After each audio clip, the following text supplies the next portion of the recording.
another video in my Nissan Frontier video series. This is going to be video number 5. In the first 4 videos we kind of focused on storage and making the bed more usable for my drone work out in the field. This video here, this is going to be a pretty big one. A lot's going to go on. I was going to do separate videos for each of these installs, but I got to run some cables and power and antenna wires and all that kind of stuff together. So I'm going to just lump this, all these installs into one video and call it my communications install video. Well, I've mentioned it before, but I fly drones behind lock gates in very rural areas and oftentimes don't have cell service or anything like that. So communications is pretty important. I do carry a spot personal locating beacon with me, so some of this stuff is kind of a backup to that. But each of these things that we're going to install today is going to help address the communications issue that I face.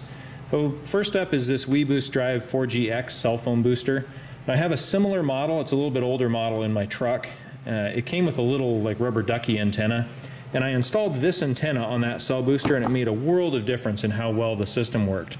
So on this truck I bought this kit right here that comes with that antenna already, and this basically what it does is it takes the outside cellular signal, it picks it up right here with this antenna and repeats it inside of the truck.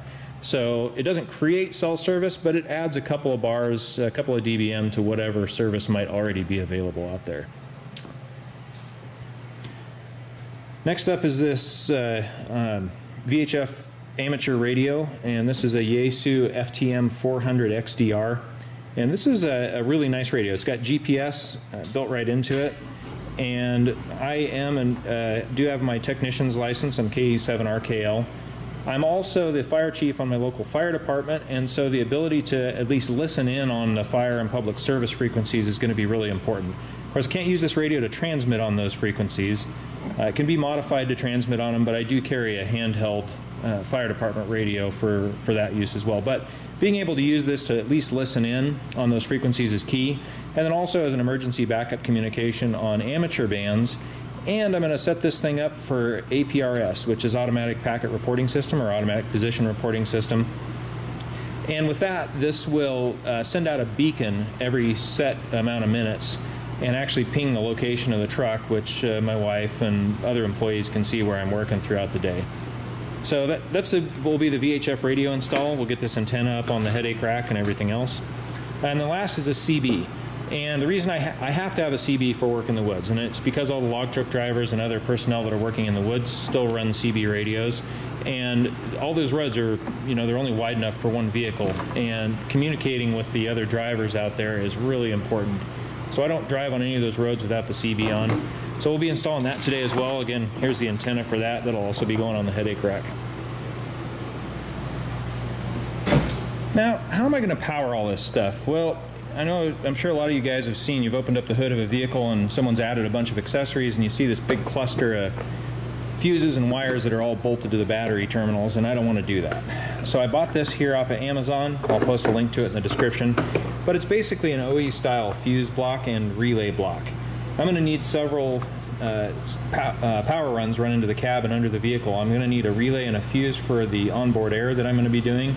I'm going to need a fuse to power both my VHF and my CB radios. I'm going to need a fuse for a USB power supply that I've got going in there, and maybe 1 or 2 more. I'm not 100% sure yet, but this right here, I'll be able to run one power wire into it and then daisy chain to supply all of these individual other loads right here, and that way I've got a nice clean looking install under the hood instead of this big cluster of wires that goes everywhere. I took just a minute to try and figure out where I was going to put everything. Here we have our Wilson cell booster, and I intend to put that behind the stereo system right here. Now this isn't a DVD system or anything else, it's just a basic AM, FM radio and Bluetooth unit. And I haven't taken this off yet, but these newer stereos like this, if they don't have any kind of a disc in them, they're usually just a couple inches thick. And there will be room behind here for a factory installed nav system, so I'm sure that there's going to be a big void back in here, and it'll be no problem to fit this little amplifier back in there. So that takes care of the Wilson cell booster. I have my VHF radio right here, and it conveniently fits right in that spot right there. And so this is the actual amplifier, control unit right there. And that'll bolt right into place there. That's where my antenna and power and everything will go. And then I've got a remote control head mount for this, and so the control head is actually kind of sit right here about at an angle like that, and that way I can easily read the display. I can type out text messages and things like that if I want, without anything getting in the way. And then we've got our CB radio. I'm going to be using this the most. I definitely need good access to it. And this I think I'm going to put just right here. I'll leave room for the seat to slide forward, but right here it doesn't interfere with my leg or anything like that, and I can read the display and everything else. And I did explore a couple extra options for locations to install this, but inside this truck there's not a whole lot of room, and I don't want to be banging my knee on it with a under dash install here or something. So right here is where it's going to go, and I think all these locations should work out pretty good. First up is going to be the CB radio antenna. We're going to install this thing right here, right on the side of the headache rack. And I bought this mount off of Amazon. I'll put a link in the video description. And basically it's going to be pretty easy. We're just going to drill a few holes right here, bolt this thing there, and then screw the antenna to this.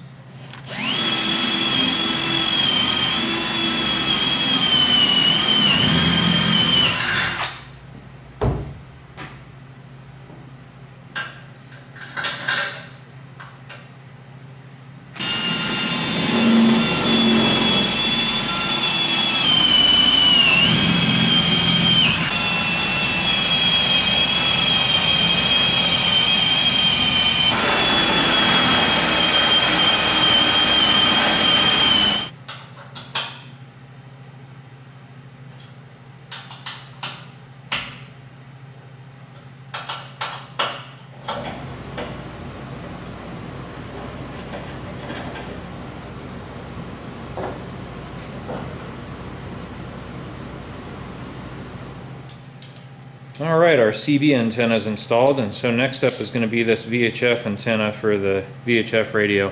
Now this uses what's called an NMO style mount. And basically there's just a hole here in this mount. This cable pops right through the hole, just like this, and then you screw this nut on, the O-ring side down.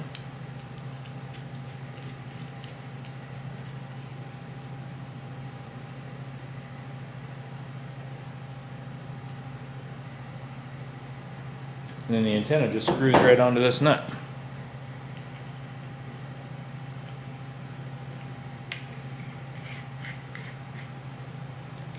Just like that. And we're going to screw this mount up into the top of our headache rack.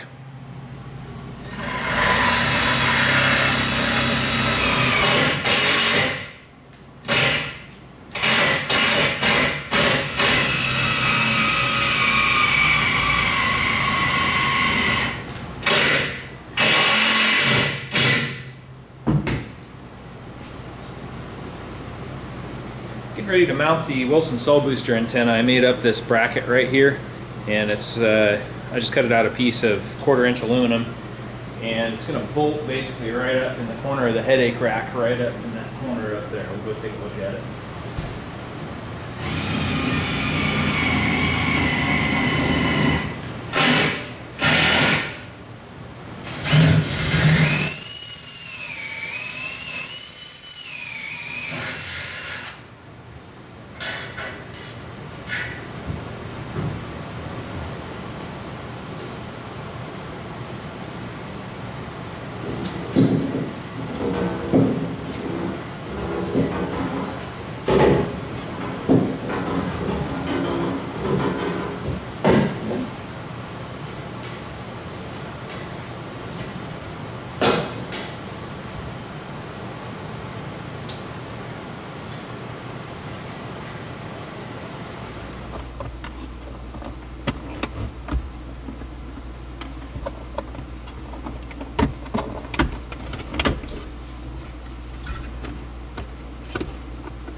Looks like I've got plenty of room behind the stereo here. It's tiny. Well, I've got my exterior antenna cable run. I'm going to try and show what I did here. So I've got the exterior antenna here. The cable runs down around the inside of the headache rack, down in between the cab and the bed. Follows along the factory frame rail where an existing wiring harness is. Then it comes up through a hole in the floor right underneath this seat. It's a factory hole that has some sound deadening material around it, so I just kind of squeeze that around the cable. Then it goes along underneath this trim panel here, which I still have removed. This is it right here. Comes up along this kick panel, goes underneath the glove box, and then comes right up to where, this is it right there, comes right up to where my amplifier is. And there's plenty of room back in here to leave this amplifier. I'm going to put my interior antenna right on top of this plastic cubby hole right here. And that'll give me like an amplified bubble right here in the center of the truck, right where cell phones are actually going to be used. So it should work pretty good. Now to power the cell amplifier, this is the stock power supply that it comes with. It's designed to be plugged into a cigarette lighter. Of course, I want to leave my cigarette lighter open for other accessories. So I'm going to cut this and just hardwire it into the cigarette lighter's power supply back behind the dash. This thing only draws about 1 amp, so I'm not too concerned with the load on the system there. And that'll come on with the key, so the cell amplifier will only be active when the key's in the accessory or run position. Alright, let's test this out. We got 0 volts with the key off. With the key in the accessory position, we got 6. Alright, my wiring's good. Let's go ahead and button this thing up. Okay, I have a cell signal app running on my phone, and I live in an area where there is basically no cell service, and you can see that here on the phone. Right now I've got 1 bar with no data, so no 4G, no 1G, nothing. Sometimes there's no service here whatsoever. And I'm standing just outside of the truck. I'll go ahead and start a screen capture on the phone and put it in a picture window in the bottom of the screen here, so I don't have to keep holding the phone up in front of the camera.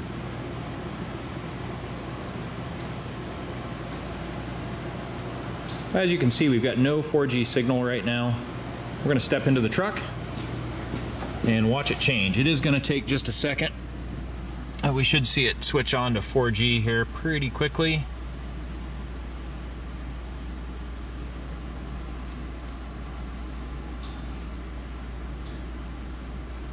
Okay, we now have 4G service, and it's saying minus 108, so that probably translates to 2 bars. Yeah, we've got 2 bars of 4G service if we're inside of the truck. And moving the cell phone around inside the truck.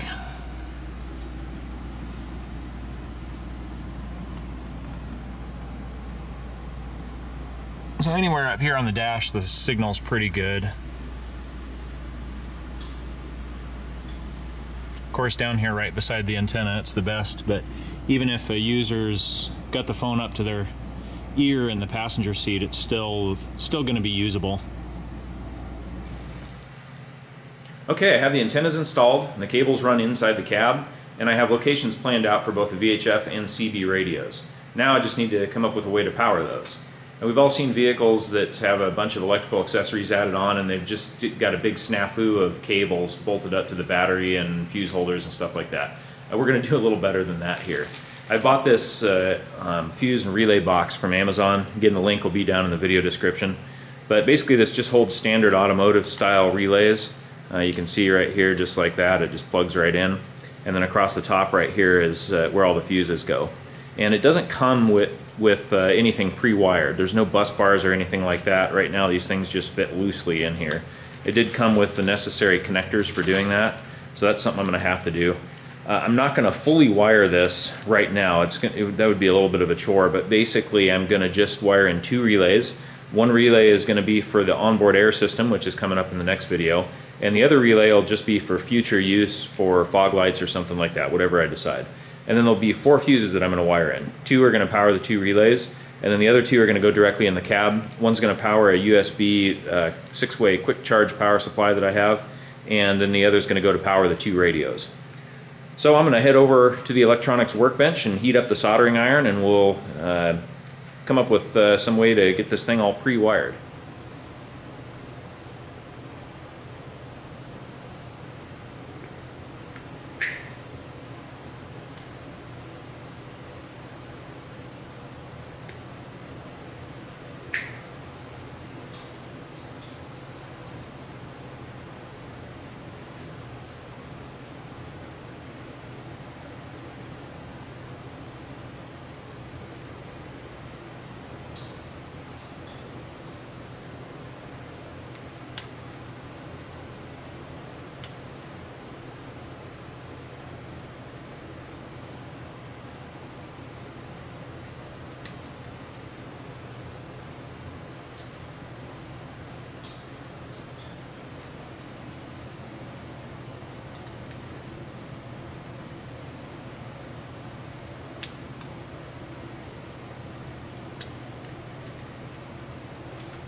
Alright, well that took about an hour, but I've got this fuse and relay box ready to go. I'll show you what I've done here. I've taken this 6 gauge power cable and run it into 6 smaller 12 gauge wires, and those go to each of the fuses on the bottom right here. So I've wired up all 6 of the fuses with power.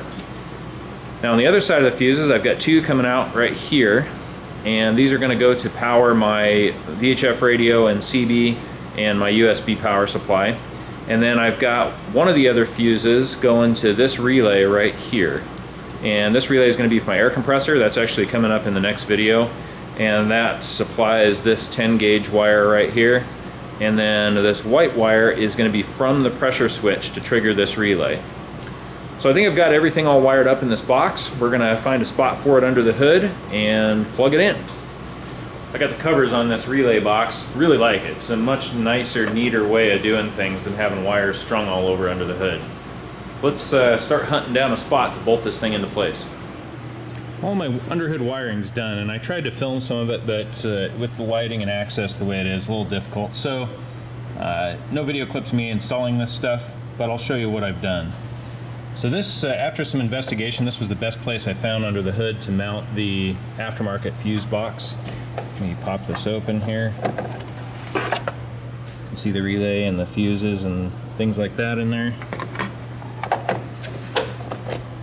So from here, I have a big thick wire loom right here, and it goes up underneath the ABS pump and everything to right here.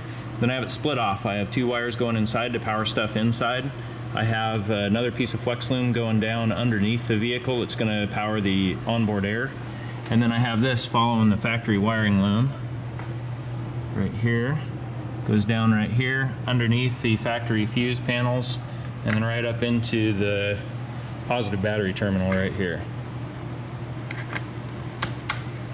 So we've added 6 circuits, and at a quick glance you can't even tell. Underhood stayed nice and neat and organized. I don't have some big bundle of wires and fuses and everything over here. All that's contained right here inside of this fuse box. Well, now that that's done, I'm going to move inside the cab and start wiring up the CB and VHF radios.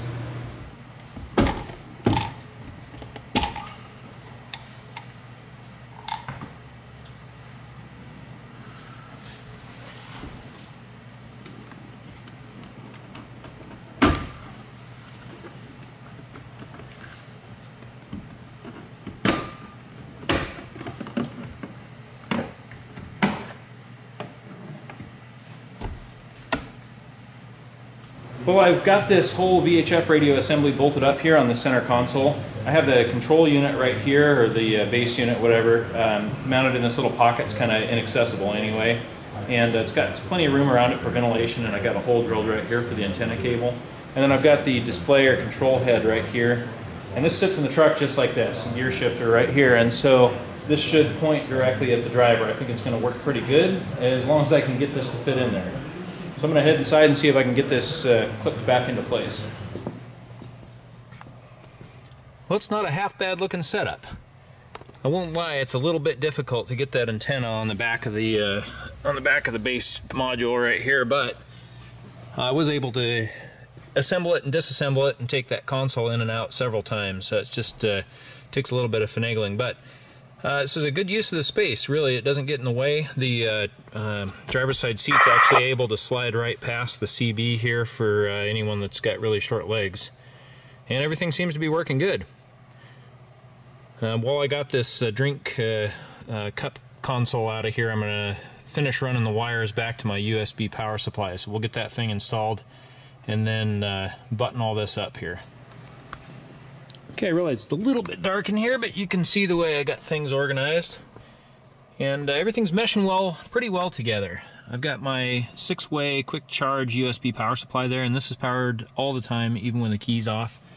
And this will allow me to charge. I have cables here for 2 drone controllers, 2 iPads, and then these red ones are for my 2 Android tablets. I'll be able to charge 6 USB devices simultaneously even when the key's off. And then I still have the use of my 12-volt power plug there, which will be for my cell phone wireless charger. So all this stuff's wired up and ready to go. I do have to put the microphones on, and for that I'm going to use these adhesive-backed plastic microphone holders. And I'll put a link to these in the video description, but I've got 2 of these in my Dodge. I've been running them for over a year, and they've held up just fine. Bouncing over the gravel logging roads and potholes and stuff like that, I've had no problem with the adhesive backing that these things come with. So I'm going to put 2 of them in here, one for the CB and one for the VHF radio, and we'll keep moving. I'm just about ready to button up the interior here and move on to the air compressor install, and that'll be in the next video. But before we're done in here, I'm going to install this wireless car charger. It's another thing I bought from Amazon. Now, for the last year, I've been testing various ones out in my truck, and tried magnetic ones and everything else, and every single one had something I didn't like about it until this one. And I've been running this one for, I don't know, maybe 6 months or something like that, but it works great. It's got little motorized arms in it. The wireless charging works even through my thick case. The suction cup's super sticky, and it holds onto the phone good even over the rough gravel roads. So I'm going to install this and show you guys what it looks like, and I'll put a link to this in the video description as well. Okay, I have the wireless cell phone holder charger installed here. I've got it suction cupped to, it's not really a flat surface, it's kind of curved, but the suction cup has a sticky material on it, and it adheres really well. It just doesn't let go. I've got a similar setup in my Dodge, and even over the last few months bouncing over gravel roads and everything, I haven't had a problem with it coming loose. And it actually is really rigid, even though it's so far out. Now this is actually motorized, so there's a little pressure switch right here when you put the phone in.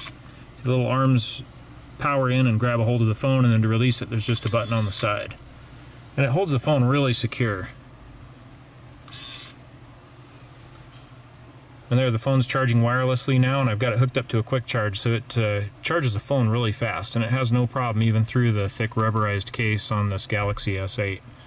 And I've tried this on a S9, an S10, and also a Note 10 Plus, and it works just fine on all of those phones. I'm really happy with it. I actually ended up buying 4 of these chargers, 4 additional ones, one for my airplane and one for all my other vehicles.